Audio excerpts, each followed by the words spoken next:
শুভ,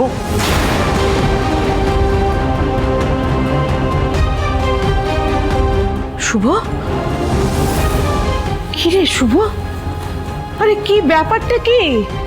কোথায় ছিলি সারা রাত? আমরা সবাই মিলে টেনশন করছি, কতবার ফোন করেছি, ফোনটা অবধি ধরিসনি। কোথায়?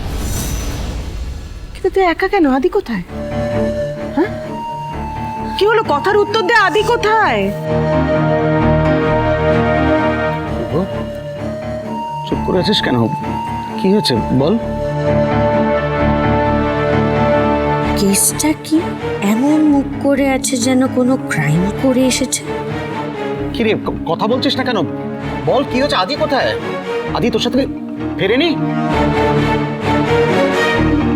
এই, কি মনে করেছিস কি তুই? বড্ড বাড়াবাড়ি করছিস না? এতগুলো লোক প্রশ্ন করছে সারা রাত বাড়িতে ছিলি না? আমরা সারা রাত ধরে জেগে আছি, এতগুলো লোক জিজ্ঞাসা করছে, তুই উত্তর দেওয়ার প্রয়োজন মনে করতে পারছিস না? হ্যাঁ, আদি কোথায়? কি হয়েছে? আশ্চর্য মেয়ে, আমি বুঝতে পারছি না শুভ। তুই বাড়ির সমস্ত দায়িত্ব, ব্যবসার সমস্ত দায়িত্ব পেয়ে গেছিস বলে ধরাকে সরাজ্ঞান করছিস। আমি কিন্তু এগুলো একদম টলারেট করব না শুভ। যা জিজ্ঞাসা করা হচ্ছে উত্তর দে আদি। আমার ছেলেটাও হয়েছে তেমনি, বউয়ের সঙ্গে তাল মেলাচ্ছে, সমস্ত লিমিট ক্রস করে যাচ্ছিস তোরা। বেশ হয়েছে, এই ডোজটা অনেক আগেই পড়ার দরকার ছিল। Still better late than never. এত মাথায় উঠে গেছিল কি বলবো। যাই হোক, এবার শুভদিকে ডাউন করার টাইম হয়ে গেছে। শুভ, শুভ, আমার দিকে তাকা। কি হয়েছে আমাকে বল। আদির কিছু হয়েছে? শুভ,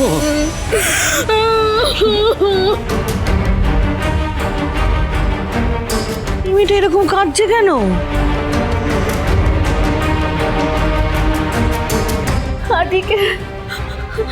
আদিকে পুলিশ অ্যারেস্ট করেছে বাবা, খুনের দায়।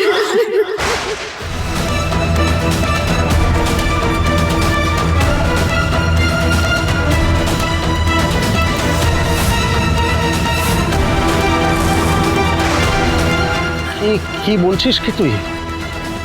আদিকে পুলিশ অ্যারেস্ট করেছে খুনের চার্জে? কি বলছে? বর্দি ভাই, ও কি বলছে? ও কি বলছে? আমি জানতাম, আমার মনটা সে কখন থেকে কুকাই ছিল। আমি বুঝতে পারছিলাম যে কিছু একটা বিপদে ওরা পড়েছে। তোমরা কেউ আমার কথা শুনছিলে না, কেউ আমার কথা বিশ্বাস করছিলে না। আমি বারবার বলছি যে মায়ের মন মিথ্যে বলে না।